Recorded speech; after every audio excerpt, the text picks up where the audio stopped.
The Great Carbuncle by Nathaniel Hawthorne. At nightfall, once in the olden time, on the rugged side of one of the crystal hills, a party of adventurers were refreshing themselves after a toilsome and fruitless quest for the Great Carbuncle. They had come thither, not as friends nor partners in the enterprise, but each save one youthful pair impelled by his own selfish and solitary longing for this wondrous gem. Their feeling of brotherhood, however, was strong enough to induce them to contribute a mutual aid in building a rude hut of branches, and kindling a great fire of shattered pines, that had drifted down from the headlong current of the Imanusuk, on the lower bank of which they were to pass the night. There was but one of their number, perhaps, who had become so estranged from natural sympathies by the absorbing spell of the pursuit as to acknowledge no satisfaction at the sight of human faces, in the remote and solitary region whither they had ascended. A vast extent of wilderness lay between them and the nearest settlement, while a scant mile above their heads was that black verge where the hills threw off their shaggy mantle of forest trees, and either robed themselves in clouds or tower naked into the sky. The roar of the Manusuk would have been too awful for endurance if only a solitary man had listened, while the mountain stream talked with the wind. The adventurers therefore exchanged hospitable greetings and welcomed one another to the hut, where each man was the host, and all were the guests of the whole company.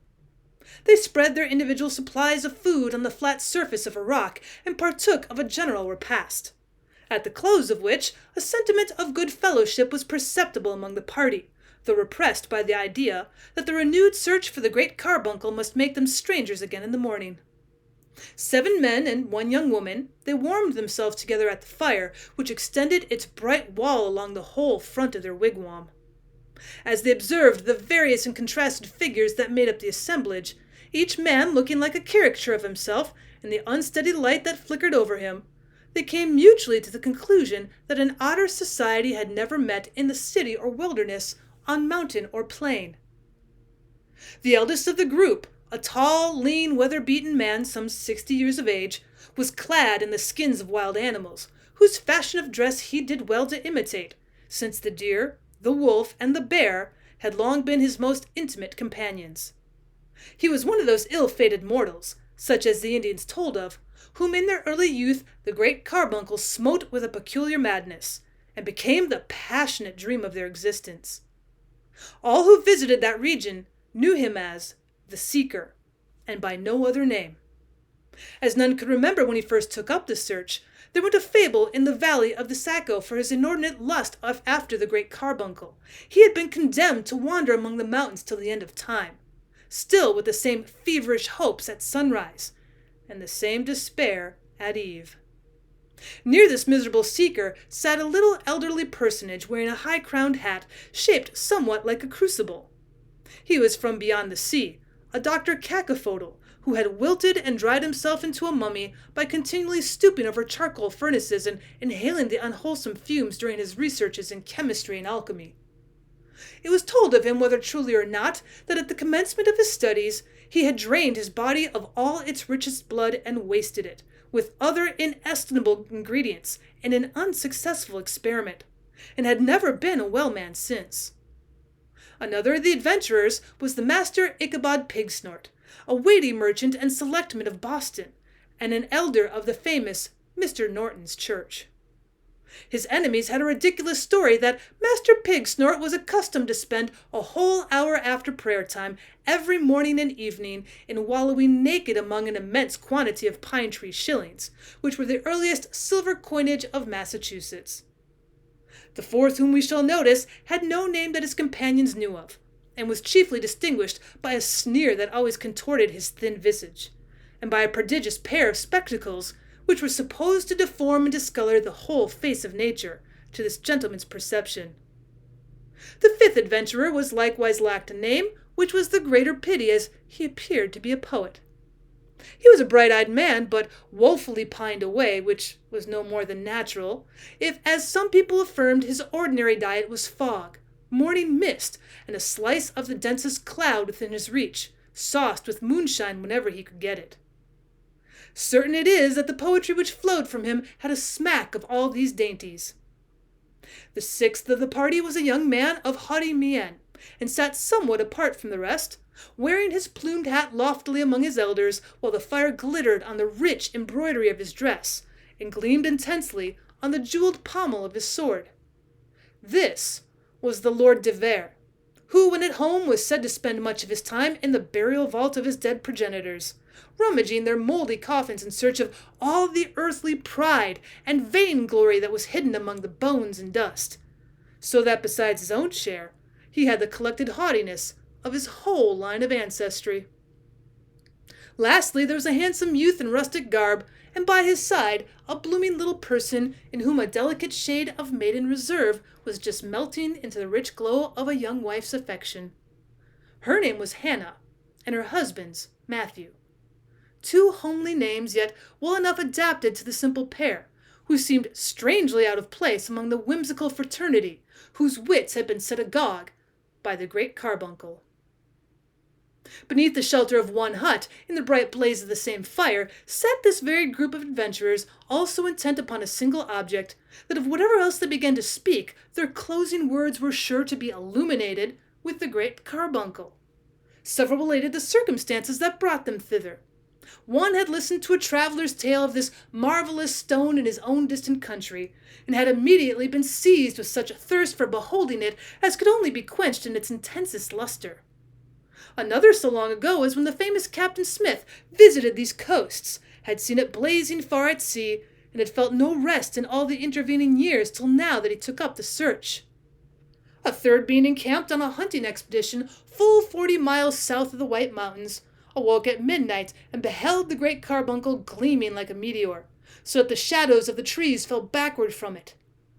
They spoke of the innumerable attempts which had been made to reach the spot, and of the singular fatality which hitherto withheld success from all adventurers, though it might seem so easy to follow to its source a light that overpowered the moon, and almost matched the sun.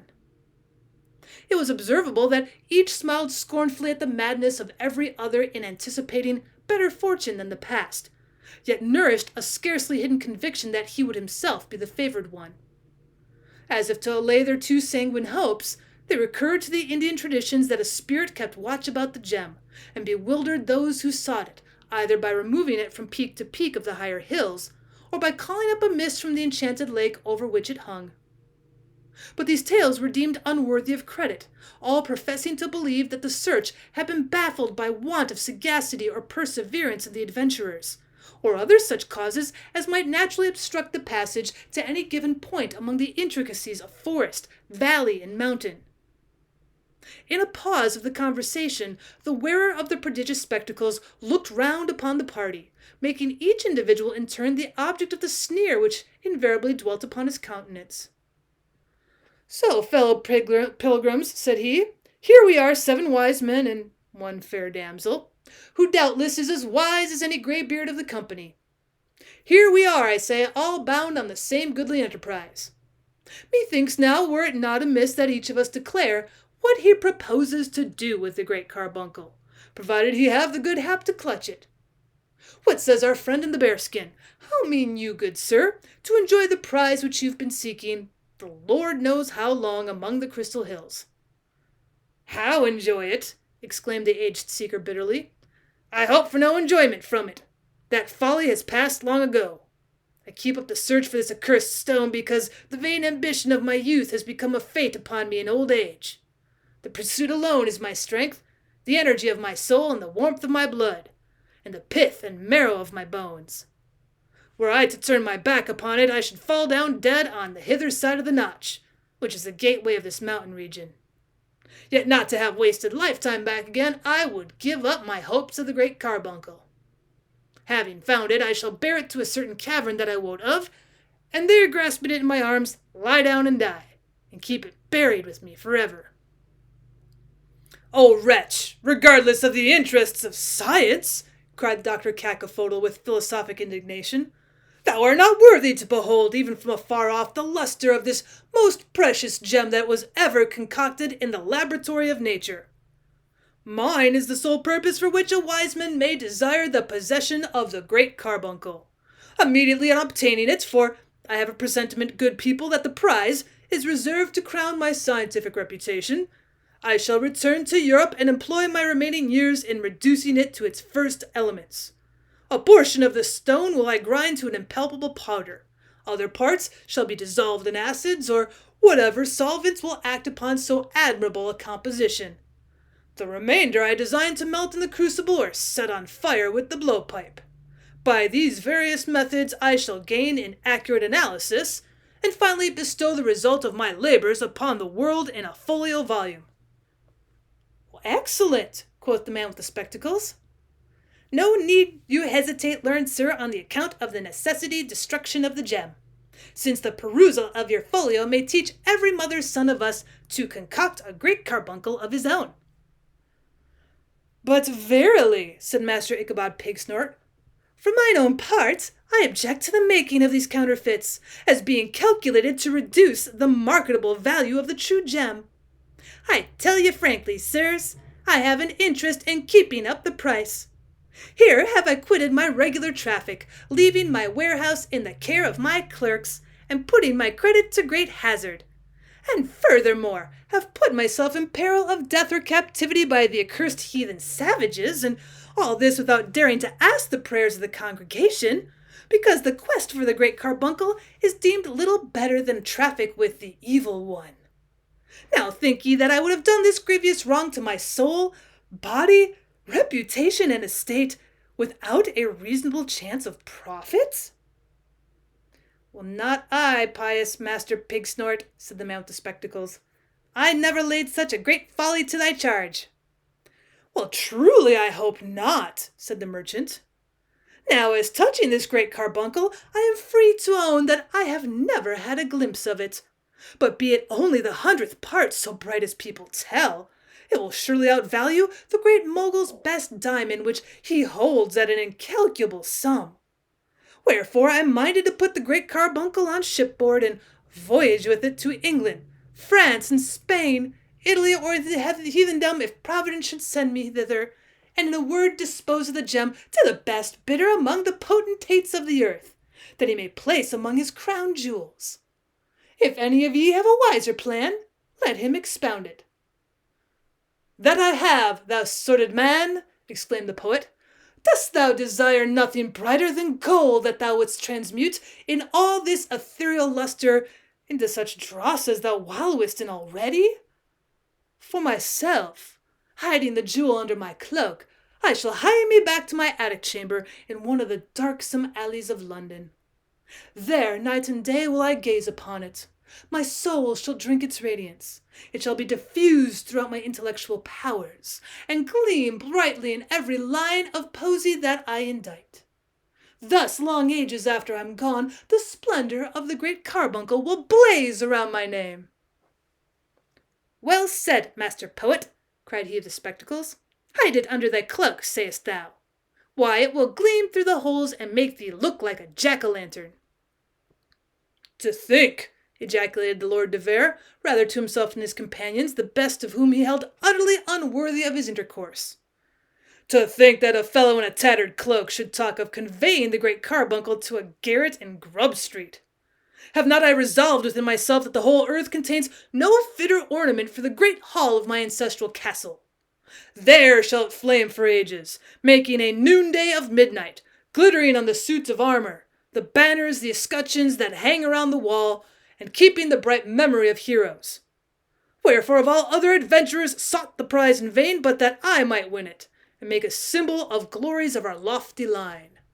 And never on the diadem of the White Mountains did the great carbuncle hold a place half so honored as is reserved for it in the hall of the de Veres.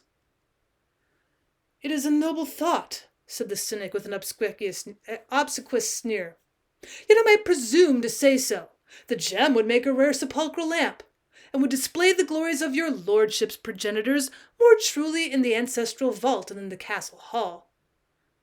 Well, nay, forsooth, observed Matthew, the young rustic, who sat hand in hand with his bride. The gentleman has bethought himself of a profitable use for this bright stone. Well, Hannah here and I are seeking it for a like purpose. How, fellow? Exclaimed his lordship in surprise. What castle how hast thou to hang it in? Well, no castle, replied Matthew, but as neat a cottage as is any within sight of the Crystal Hills. You must know, friends, that Hannah and I, being wedded thee last week, have taken up the search the Great Carbuncle, because we shall need its light with the long winter evenings, and it will be such a pretty thing to show the neighbors when they visit us. It will shine through the house so that we may pick up a pin in any corner, and set all the windows a-glowing as if there were a great fire of pine knots in the chimney. And then how pleasant, when we awake in the night, to be able to see one another's faces. There was a general smile among the adventurers at the simplicity of the young couple's project in regard to this wondrous and invaluable stone, with which the greatest monarch on earth might have been proud to adorn in his palace. Especially the man with the spectacles, who had sneered at all the company in turn, now twisted his visage into such an expression of ill-natured mirth, that Matthew asked him rather peevishly what he himself meant to do with the Great Carbuncle. "The Great Carbuncle," answered the Cynic with ineffable scorn. "Why, you blockhead, there's no such thing in rerum natura. I have come 3,000 miles, and am resolved to set my foot on every peak of these mountains, and poke my head into every chasm, for the sole purpose of demonstrating to the satisfaction of any man, one less than an ass than myself, the Great Carbuncle is all a humbug." Vain and foolish were the motives that had brought most of the adventurers to the Crystal Hills, but none so vain, so foolish, and so impious too, as that of the scoffer with the prodigious spectacles. He was one of those wretched and evil men whose yearnings are downward to the darkness instead of heavenward, and who, could they but extinguish the lights which God hath kindled for us, could count the midnight gloom in their chiefest glory.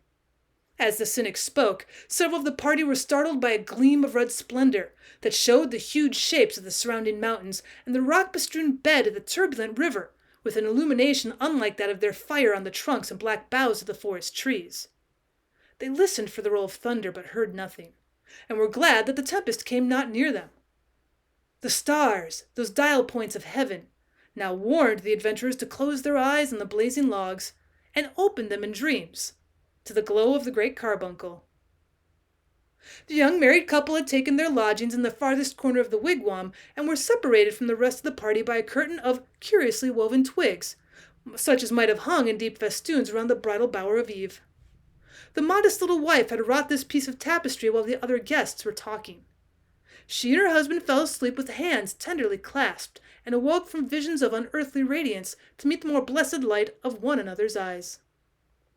They awoke at the same instant, and with one happy smile beaming over their two faces, which grew brighter with their consciousness of the reality of life and love. But no sooner did she recollect where they were than the bride peeped through the interstices of the leafy curtain, and saw that the outer room of the hut was deserted.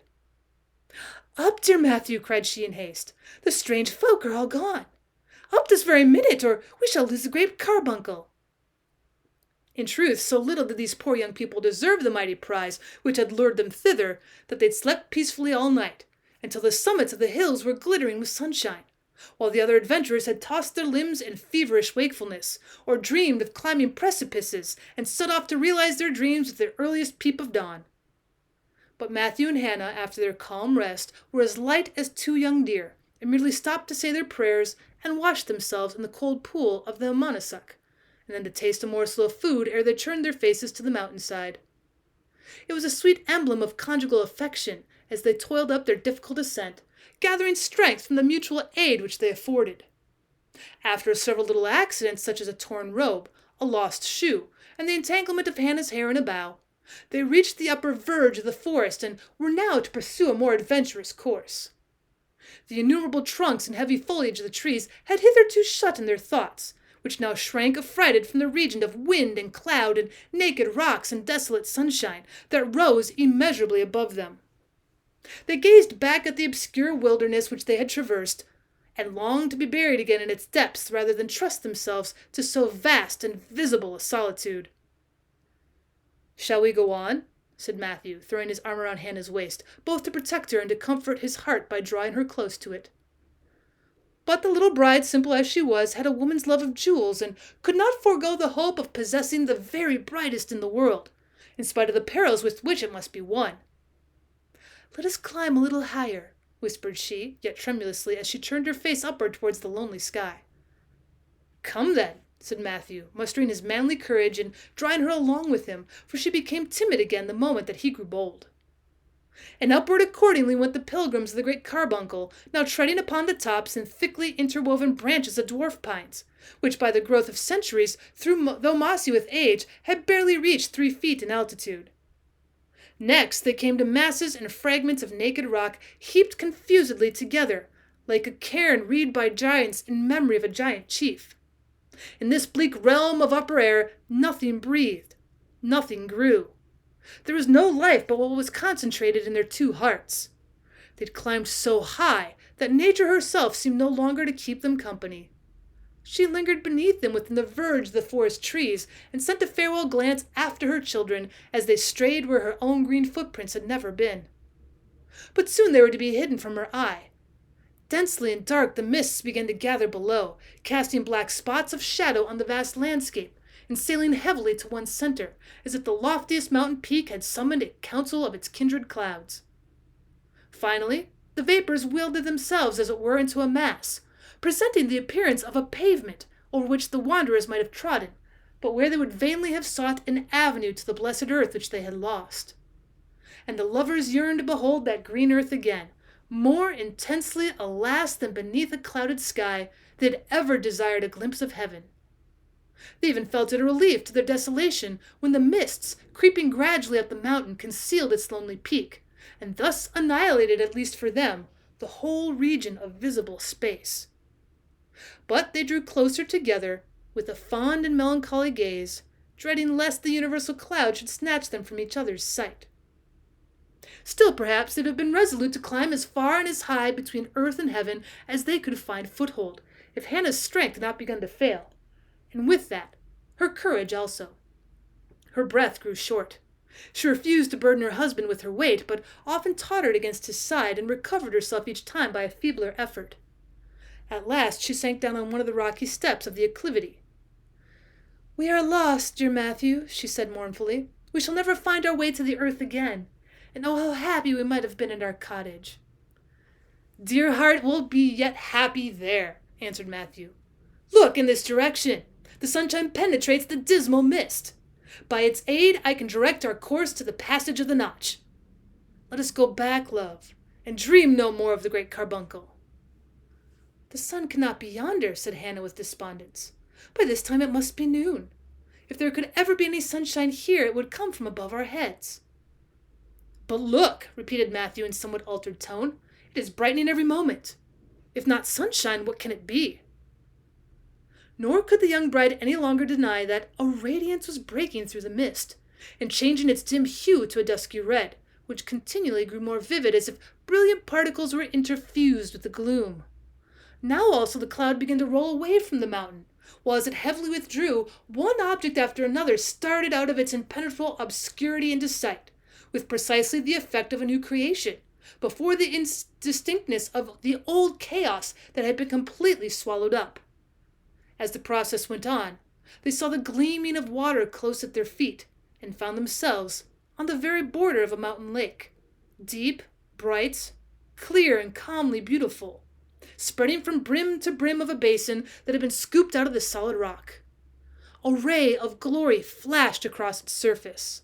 The pilgrims looked whence it should proceed, but closed their eyes with a thrill of awful admiration, to exclude the fervid splendor that glowed from the brow of a cliff impending over the enchanted lake.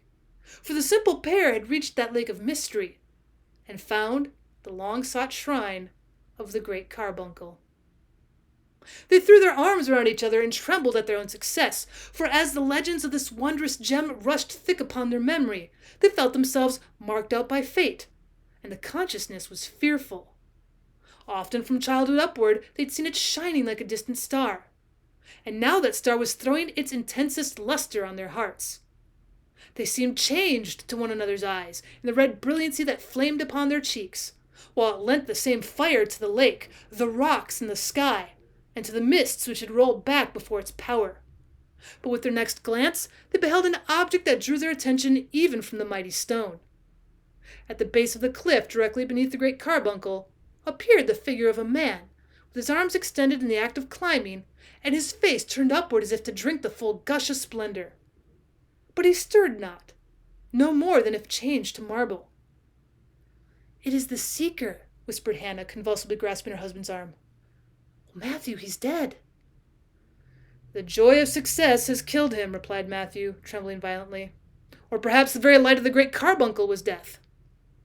"The Great Carbuncle!" cried a peevish voice behind them. "The great humbug! If you found it, prithee point it out to me." They turned their heads, and there was the Cynic with his prodigious spectacles set carefully upon his nose, staring now at the lake and now at the rocks, now at the distant masses of vapor, now right at the Great Carbuncle itself, yet seemingly as unconscious of its light as if all the scattered clouds were condensed about his person. Though its radiance actually threw the shadow of the unbeliever at his own feet, as he turned his back upon the glorious jewel, he would not be convinced that there was the least glimmer there. "Where is your great humbug?" he repeated. "I challenge you to make me see it." "Well, there," said Matthew, incensed at such perverse blindness, and turning the Cynic round towards the illuminated cliff. "Take off those abominable spectacles. You cannot help seeing it." Now these colored spectacles probably darkened the Cynic's sight, in at least as great a degree as the smoked glasses through which people gaze in an eclipse.